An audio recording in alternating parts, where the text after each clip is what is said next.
Bro as A consultant എന്നുള്ള രീതിയിൽ ബ്രോൻ്റെ experience share ചെയ്തു. ഇനി മാർക്കറ്റിലുള്ള വലിയൊരു പ്രശ്നമാണ് ക്ലയൻസുമായിട്ടുള്ള ട്രസ്റ്റ് ഇഷ്യൂ. ബ്രോ എങ്ങനെയാണ് ബ്രോൻ്റെ ക്ലയൻസുമായിട്ട് ഡീൽ ചെയ്യാറ്? യെസ് ബ്രോ, അതൊരു നല്ലൊരു ചോദ്യമായിരുന്നു. ട്രസ്റ്റ് ഇഷ്യൂസ് ഇന്ന് മാർക്കറ്റിൽ നല്ലോണം വരുന്നുണ്ട്. കാരണം എന്താ വെച്ച് കഴിഞ്ഞാൽ ഒരുപാട് ഏജൻസ് ക്ലയൻസിനെ വിളിക്കുമ്പോൾ അല്ലെ ഒരുപാട് പേര് ഒരുപാട് പ്രോജക്ട്സ് സജസ്റ്റ് ചെയ്യുമ്പോൾ ഏത് പ്രോജക്ട്സിൽ പോകണം എന്നുള്ള ഡൗട്ട്സ് ക്ലയൻസിന് വരാറുണ്ട്. അതല്ല കുറച്ച് ക്ലയൻസ് എല്ലാം ഏജൻസിനെ ട്രസ്റ്റ് ചെയ്ത് പോയിട്ട് മാർക്കറ്റിൽ ഇൻവെസ്റ്റ് ചെയ്തിട്ട് പെട്ടുപോയ ആൾക്കാരും ഉണ്ട്.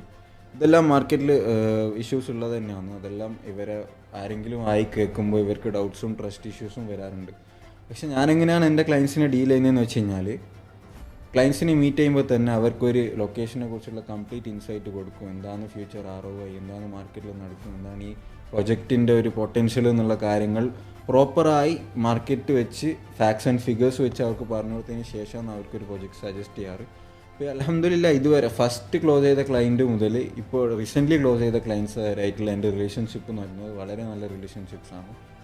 ഓഫൺലി കാണാറുണ്ട്, വിളിക്കാറുണ്ട്, മെസ്സേജ് ചെയ്യാറുണ്ട്. നല്ല റിലേഷൻഷിപ്പിൽ തന്നെയാണ്. അവരെ ത്രൂ ഒരുപാട് റെഫറൽസും വരുന്നുണ്ട്.